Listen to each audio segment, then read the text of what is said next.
आकाश, दोस्तों ने गोवा का प्रोग्राम बनाया है, तुम चल रहे हो? सूरज ने फोन पर कहा। यार, मेरी शादी को ज्यादा टाइम नहीं हुआ है और तुमने ये तीसरा प्रोग्राम बना लिया। तुम लोग मेरा तलाक करवा कर मानोगे। आकाश ने हंसते हुए जवाब दिया। टीना दूर बैठी लैपटॉप पर अपना काम कर रही थी। टीना और आकाश की लव मैरिज है। शादी को 6 महीने हुए हैं। हनीमून के बाद वे दोस्तों के साथ 2 बार ट्रिप पर जा चुके थे।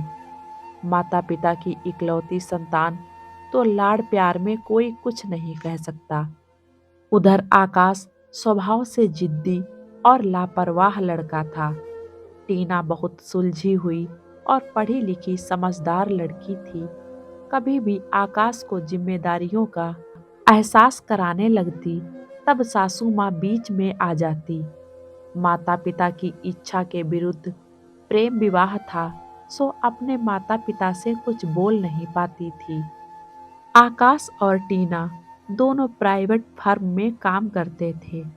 दोनों काम के दौरान ही एक दूसरे के करीब आए थे। सुनो, इस बार हमारी कंपनी का अच्छा परफॉर्मेंस नहीं रहा, सो सेल बढ़ाने वाले कर्मचारियों को अवार्ड और इंक्रीमेंट मिलेगा और बाकी कर्मचारियों को सैलरी। तुम कहना क्या चाहती हो? मेरा ट्रिप का सुनते ही तुम्हें कंपनी की परफॉर्मेंस याद आ गई।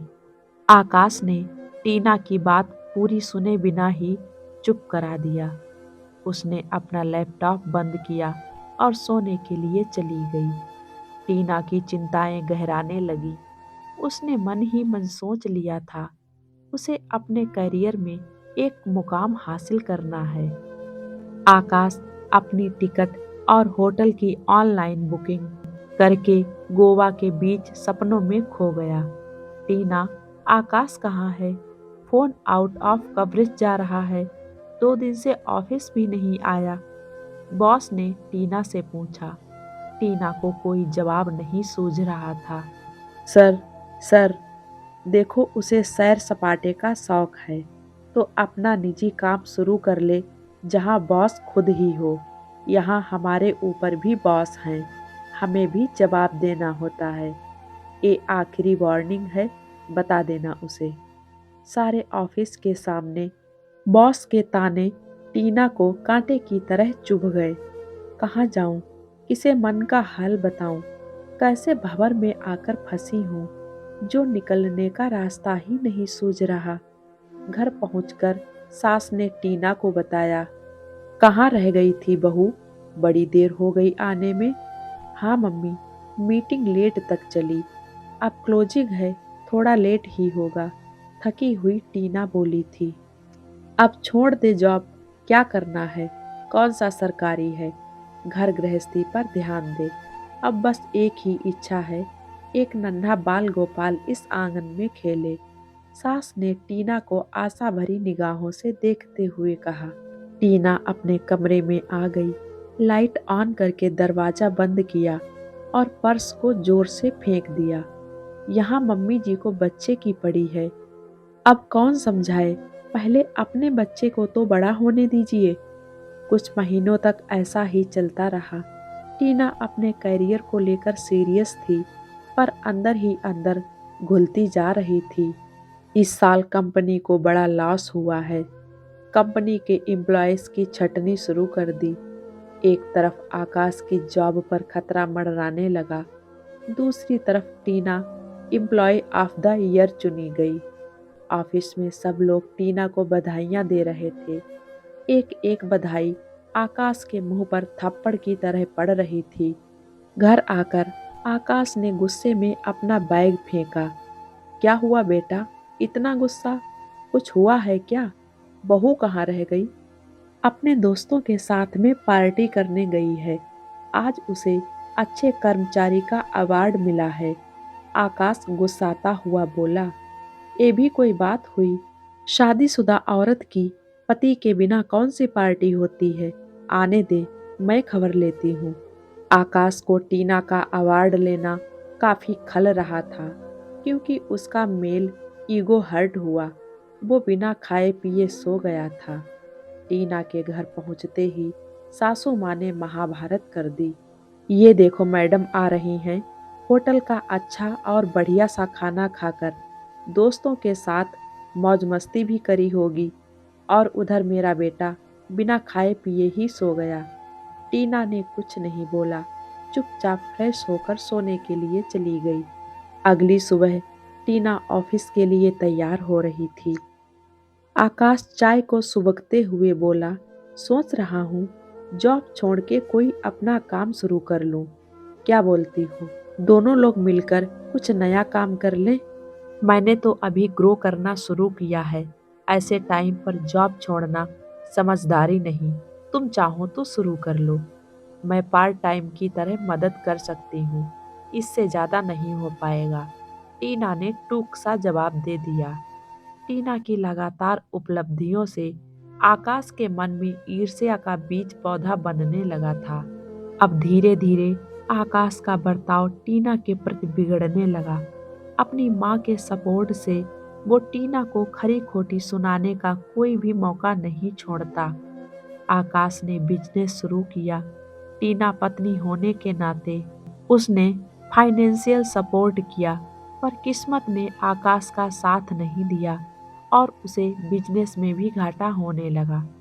एक दिन आकाश ने टीना को अपने किसी पुराने दुश्मन के साथ हंसते और बात करते हुए देख लिया, मानो वो टीना को नीचा दिखाने का मौका ही ढूंढ रहा था। वो उसे मिल गया। आकाश ने टीना से बहुत झगड़ा किया, यहाँ तक कि उसे चरित्रहीन तक बोल दिया। टीना के सब्र का बांध अब टूट चुका था। वो हमारा एक क्लाइंट है। वो एक ऑफिशियल मीटिंग थी और मैं अपनी ड्यूटी कर रही थी, और बाकी तुम्हें जो समझना है समझो। चरित्र की बात तुम तो करो ही मत। अपने बेलचर दोस्तों के साथ तुम गंगा नहाने तो गए नहीं थे। मैं चुप हूँ। इसका मतलब ये नहीं कि तुम मेरे आत्मसम्मान को ठेस पहुँचाओ। आकाश कहाँ ये सब बर्दाश्त करने वाला था। झगड़ा बहुत बढ़ गया। आकाश के माता पिता अच्छी तरीके से जानते थे कि बेटा गलत है, पर इकलौता बेटा कैसे गलत हो सकता। यही सोचकर किसी ने भी टीना का साथ नहीं दिया था। आखिर परेशान होकर टीना ने अपने पिता को फोन किया। क्या बात है, आज मेरी बेटी को घर पर फोन करने की फुर्सत आखिर मिल ही गई। पिताजी ने टीना के साथ ठिठोली की। टीना कुछ नहीं बोल पाई, बस रोए जा रही थी। टीना के पिताजी उसके ससुराल बहुत घबराए हुए पहुंचे। टीना और आकाश ने अपनी अपनी बात रखी। टीना के पिताजी सारी बात सुनकर बोले, टीना बेटी, तू अपना सूटकेस ले आ। इतना सब कुछ हो गया और तूने हमें बताया ही नहीं। तूने तो बिल्कुल मुझे पराया ही कर दिया। हर बार बिजी हूँ, बहुत काम है, बोल के तू अपना दर्द छुपाती रही। ये क्या समधी जी, आप अपनी बेटी को समझाने की बजाय उसे सर पर चढ़ा रहे हैं। समझाना मुझे नहीं, आपको है। सर पर मैं नहीं, आपने चढ़ाया है अपने बेटे आकाश को। मेरी बेटी भी इकलौती है। उसने तो कभी अपनी जिम्मेदारियों से मुंह नहीं मोड़ा। अच्छी बहू बनकर दोनों घरों का मान सम्मान बनाए रखा।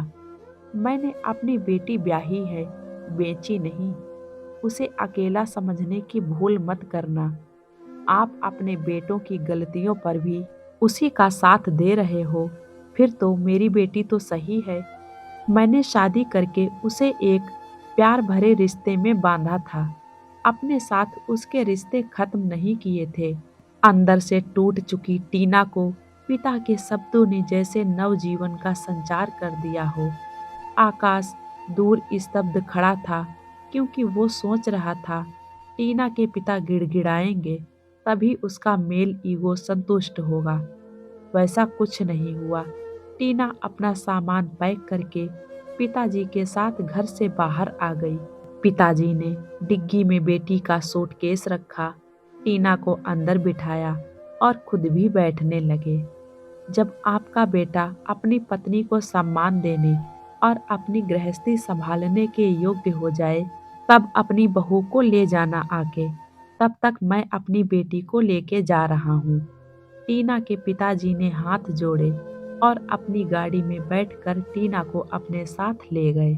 दोस्तों, मैं उम्मीद करूँगी कि ये कहानी आप लोगों को पसंद आएगी। पसंद आए तो प्लीज़ एक लाइक कर दें और जो लोग मेरे चैनल पे नए हैं सब्सक्राइब करना बिल्कुल ना भूलें।